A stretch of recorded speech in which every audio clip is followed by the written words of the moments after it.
Now, you get to hear about the school that never desegregated. This is an interview that I did yesterday with one of my former professors at Delta State University, that is my alma mater, Professor Allan Mitchell. And in this, you'll find out why he has been taking a film around to different colleges to show it, what it has to do with Mississippi, and also why he took a trip to Pittsburgh. That's coming up in the 2 o'clock hour. So you'll enjoy this one. Sit back and get ready to hear the story of East Side High School in Cleveland. If you don't know anything about Cleveland, Mississippi, and you're living in central Mississippi, maybe it's time to educate yourself a little bit about the Delta, because Cleveland is kind of known in the Delta as maybe an oasis because of, well, several things. You've got Delta State, you've got the Grammy Museum now, you've got the Delta Music Institute, which teaches kids in the state how to record, and I say kids, I mean relative. We're talking about college-age people. And also, got great dining, cool places. Got the blues there, and it's really a great place. But not everything is all peachy keen. In fact, 60 years after forced integration, there was a court order that ordered one of Cleveland's schools to integrate. How does that happen? Well, Professor Allan Mitchell with Delta State University, he is the chair of the Department of Languages and Literature. He also is serving as a producer for a documentary called, well, I'll let you tell everybody what the documentary is called. It's very aptly titled, and then maybe you can give us kind of the lowdown on why this East Side High School in Cleveland was ordered by a court all these years later after forced integration to integrate. Yeah, so first of all, the reason why I can work on these projects like this is I am no longer the chair, and I want to be fair to the current chair, Mike Smith. But anyway, just sort of a little bit about the film. It's called Educational Divide, the story of East Side High. And essentially, Johnny O'Brien, who some of you basketball fans may have heard of, he played in the NBA for a bit. He was an East Side product. And in about, probably 2017, 2018, he called one of his agents, Dr. Eric Elston, and said, "Hey, man, they're closing my high school, and I want to make some kind of film or document the tradition that was East Side, because it was such a cornerstone of Cleveland's Black community." And Johnny is very philosophic about the consolidation. He supports it. But at the same time, what we've all realized in this filmmaking process is that Eastside is unique. It is truly one of the most passionate high school fan bases that I've ever probably come across. And that's saying a lot for Mississippi. We really care about our high school athletics. Also, Eastside is remarkable in that a lot of its accomplishments not only occurred on the playing fields. They've had maybe 5 guys, I think, who played in the NFL. People like Ken Lucas at the University of Mississippi, and Port Chop Womack, who played at Mississippi State, and athletes like Johnny O'Brien, who played in the NBA.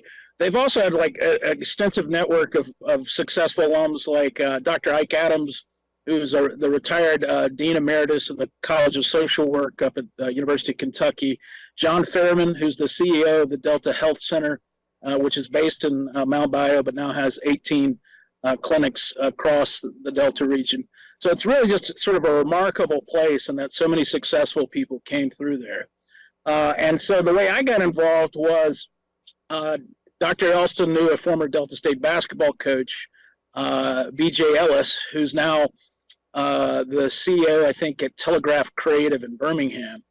And B.J. reached out to me. I hadn't heard from him for a while, and he said, "Hey, I've got this guy, and he wants to make a film about East Side High School's consolidation, and in particular, do you remember Johnny O'Brien?" I said, "Absolutely, Johnny's the NBA guy who's come from Cleveland." And so Dr. Elston called me and said, "Hey, man, we're getting some great interviews through Johnny's connections, but we also want to, try to tell a little bit more about the story, especially the history and the context of it. And so could you help me find folks to interview?" So that was sort of one of my first jobs. And then eventually they realized that after a while, I can talk for hours about the Delta and Mississippi history. So they talked me into being a talking head in the film. And as we were joking in my pre-interview, I'd much prefer not to be on film, but they were very convincing. So it really has been a wonderful journey. Of course, with the film, once the pandemic happened, it kind of got shelved. And so, they couldn't market it. They couldn't, film festivals were all shut down. So as we were sort of emerging from the pandemic, I called them and I said, why don't we do a premiere in Cleveland and invite the East Side folks and see what happens. So we got a wonderful grant from the Mississippi Humanities Council. And we did a screening at Delta State University because the Bologna Performing Arts Complex has the largest movie screen in the area. And so with documentary screenings on any college campus, I was probably expecting, 50, 75, 100 people. But the night of, Eric flew down from his native Maryland, and the film's director actually lives in Washington, D.C. They came down for a panel because that's part of the Mississippi Humanities Council mini-grant process. And so we're sitting there, and people start arriving really early, and they keep coming, and they keep coming. And so we had 600 plus East Side alums at the film premiere, and it became an East Side reunion and pep rally. And they did the cheers, and they sang the school song not once but twice.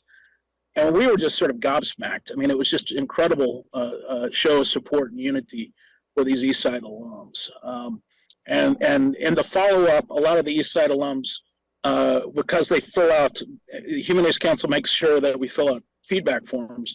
One of the consistent refrains was, hey, we appreciate the movie, and we understand that you had to tell a little bit about the historical context, but there are so many more East Side stories to be told. And so we took that at face value. And so through the Mississippi Delta National Heritage Area, we were able to obtain a grant to do a follow-up oral history project, which will be based at Delta State, because we do have a bit of an archive already for East Side. The school district approached us, the university, when this whole process was going, because they didn't know what to do with all the memorabilia from both Cleveland High School and East Side High School. And Delta State's University archivist, Emily Jones, said, bring it here. We're here to document the Delta, we'll do it.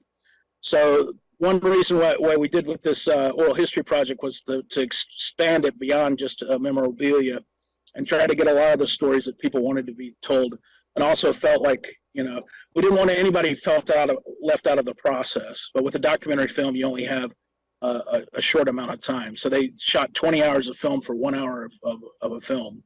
And so that's where we are. That is the long version. Okay, well, I want to touch a little bit about the story itself, because I think it's probably one of those things where, this was it was a common happening at one time in Mississippi, and then it became, almost unheard of for many, many years. And here we go again, all these many years later. What's the really the brief synopsis of what happened? Why East Side? Why the consolidation? Yeah, so it's interesting with the history of school desegregation and integration in Mississippi. They really allowed the various towns in the state to sort of come up with their own plans. And in 1965, a group of Cleveland parents, East Side families, sued for better support and for integration into, to get out of the so-called separate but equal system of segregated Jim Crow schools. And so somewhere in the late 60s, early 70s, Cleveland was able to convince the federal judge in charge of the court that they could keep both schools open. And they were able to do this, keep convincing the federal courts for the next few decades. So that's really why the two schools remained separate as long as they did. There were efforts over the years to sort of equalize funding and support for East Side, but it really never materialized. So East Side was still being East Side. They were a cornerstone of Cleveland's historic Black East Side community, but they never had as much support as they could have gotten from the school district. And there was busing at one time too, right? Am I right about that? Yeah, there busing across town. So they would have certain classes that were only taught at East Side or taught at Cleveland, and so Cleveland High kids could go to the East Side and take courses. So that was sort of an interesting experiment that didn't quite work. But at the same time, the kids all knew each other via those classes, and also just growing up in Cleveland, it's a small place. So yeah, there were all these sort of efforts made that never really fulfilled the idea of a truly equal school system.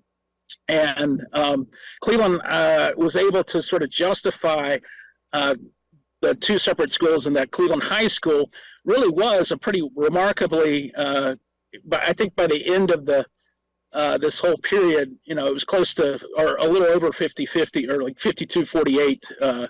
So it was remarkably integrated, black versus white enrollments. And so that was one way they said, look, we have this gym. You don't see this kind of integrated school environment in the Delta. So that's the way they were able to do it. But finally, the federal judge, Deborah Brown, in 2016 said enough was enough, or 2017, and said, basically in the spring of 2017, she said this was going to happen, and in the fall, Cleveland Central High School came into existence. So if people want to see this documentary, where can they see it? I see you've got two screenings set up, and one is on the 22nd at Ole Miss, right? Yes. So the Mississippi Delta National Heritage Area, part of the grant is to do a couple of additional screenings. There are actually two in Oxford on next Wednesday, the 22nd. One is for the Mississippi Scholastic Press Association, and it's just a partial screening for the students coming into town for that. Our thanks to Dr. R.J. Morgan at Ole Miss for helping make that happen, as well as Allan Mitchell, who was one of the people interviewed for the film. She's a professor up in the Overby School of Journalism. And then the second one is the full screening at 4 p.m. So if people are interested in seeing the movie, they can see it at that time. And then Thursday, March the 23rd, just a short trip away, we're going to screen at Mississippi Valley State University, because there are a lot of dual alums of both East Side, Mississippi Valley State, and people that missed the screening in Cleveland can just make the short trip from Cleveland to Itta Bena for that. That screening will be at 6 p.m. in the Business Education Auditorium on the campus there in Itta Bena. We look forward to being in the Valley.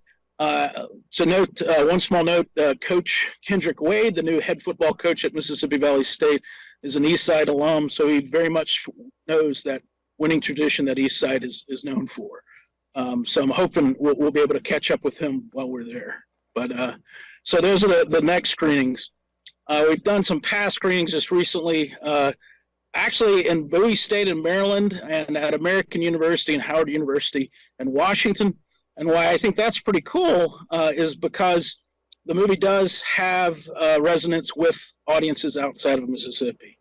And we've had great follow-up questions from students at Howard, at Bowie State, which is an HBCU, in Prince George's County, Maryland.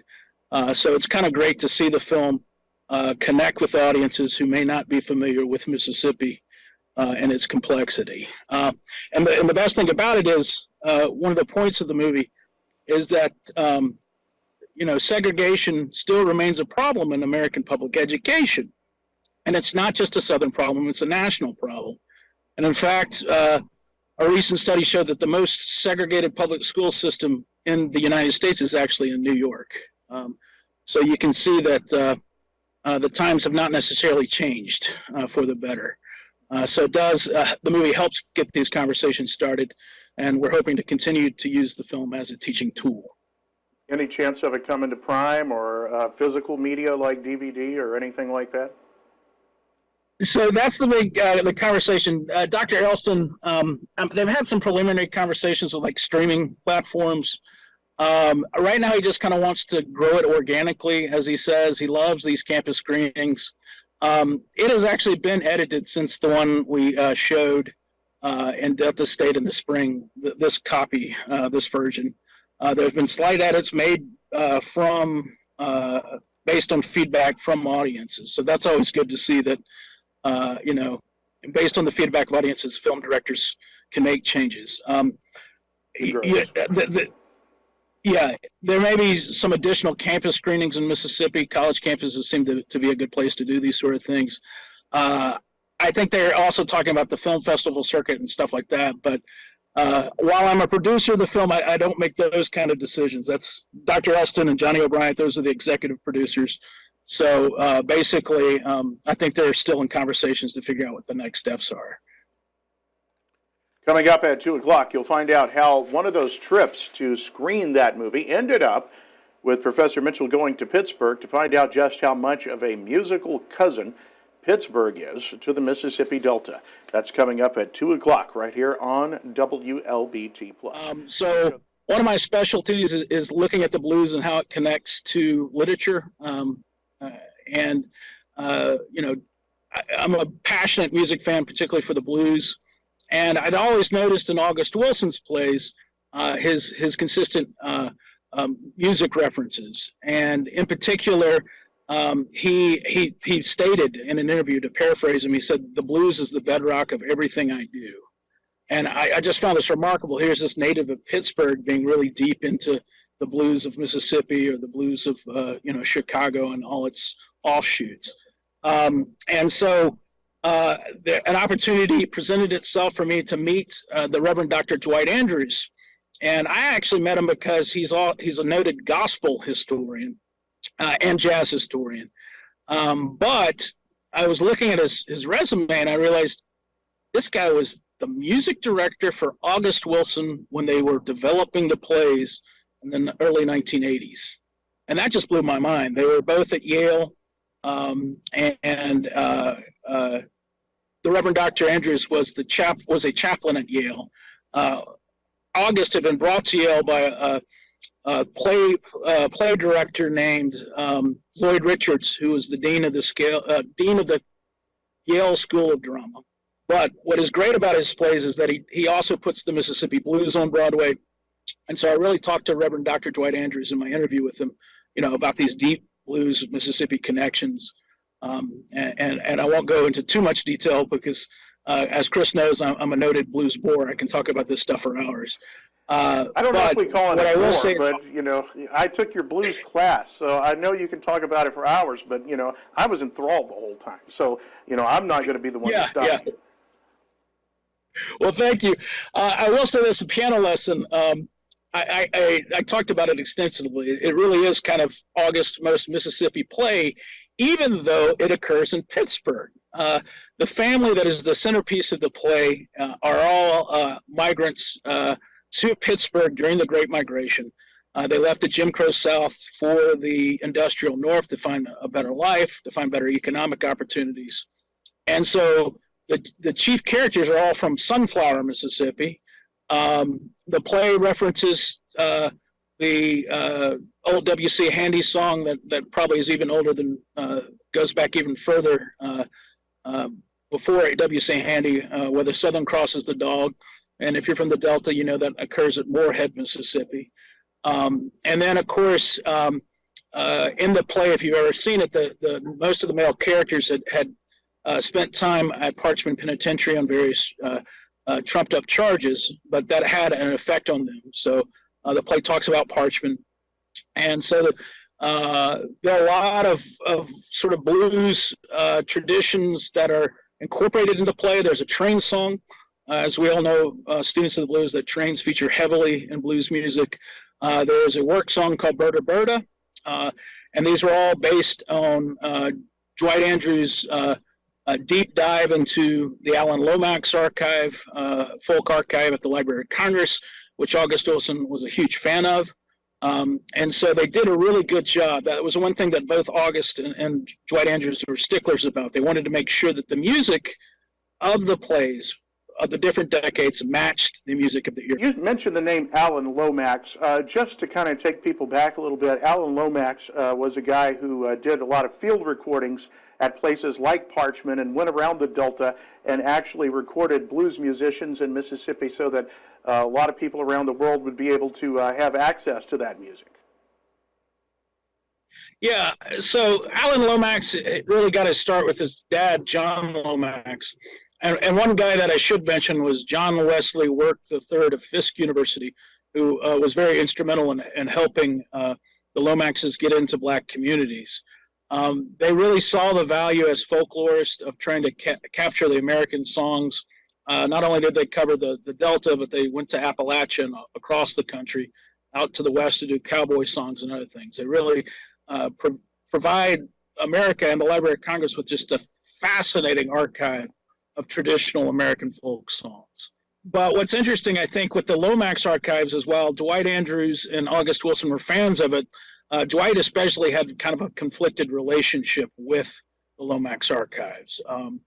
And in particular, what was remarkable, I was just asking him about that relationship, and I hadn't realized that he actually met Allan Lomax and kind of got into, a little bit of a tiff about it, because Lomax thought he should have been credited more by Wilson for his work.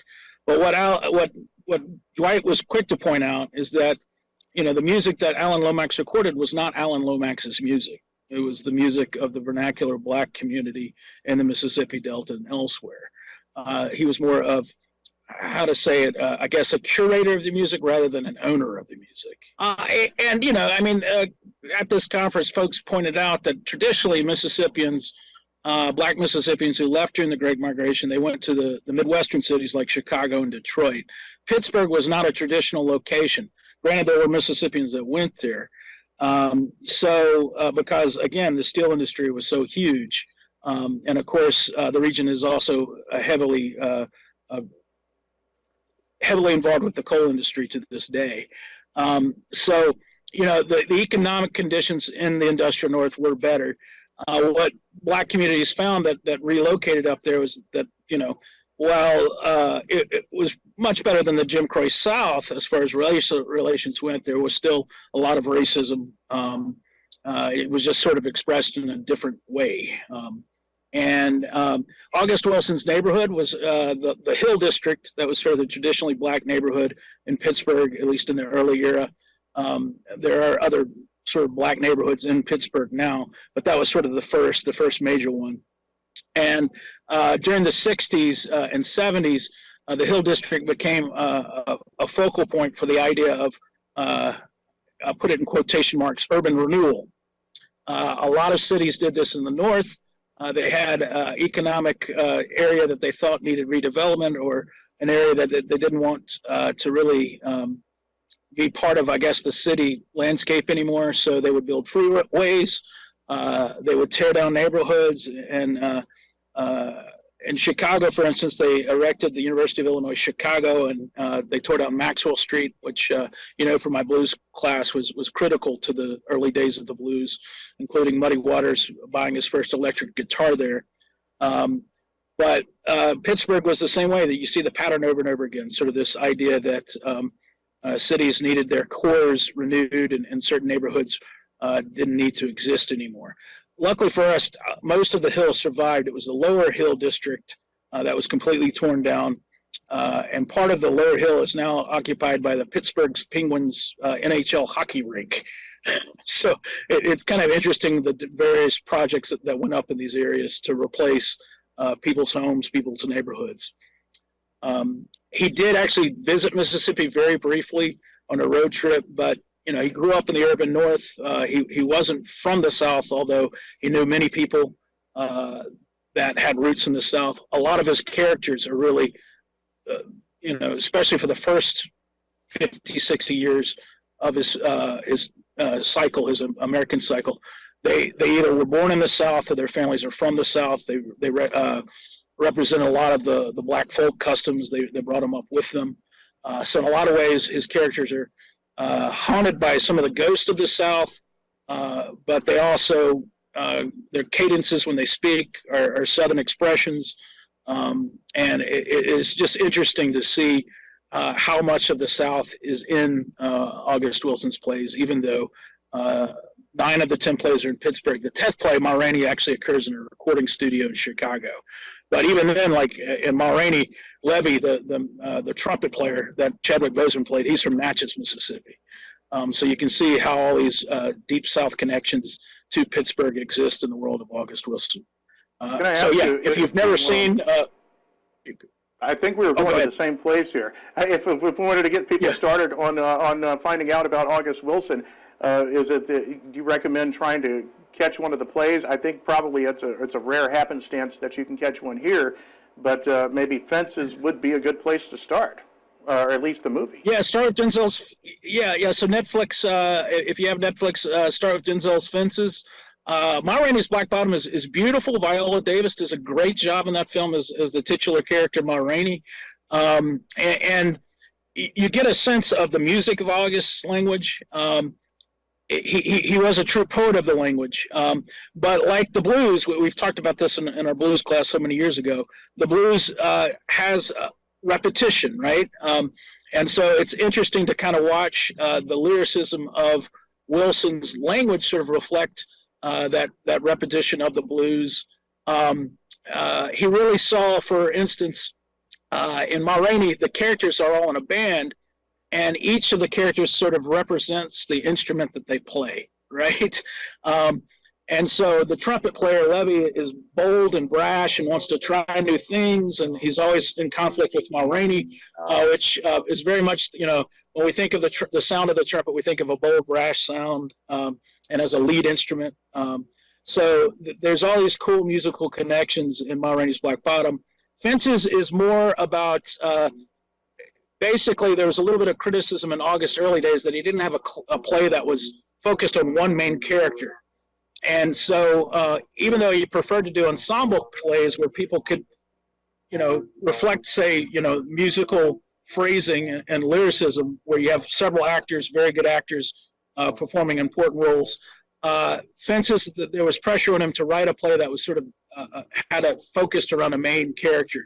And so he created the character of Troy Maxon, who, if you know the history of Broadway, one of the reasons why Fences was so successful on its initial run on Broadway is Tate County, Mississippi native James Earl Jones played the original Troy Maxon on Broadway. And those film performances are still existence of James Earl Jones playing that character. The Delta Blues wouldn't become what we know as the blues today if it hadn't gone to Chicago, and people like Muddy Waters hadn't discovered electric guitars and amplification. The Delta Blues, the traditional Delta Blues, of course, was not really amplified, as you well know, being a guitar player. It was mostly acoustic.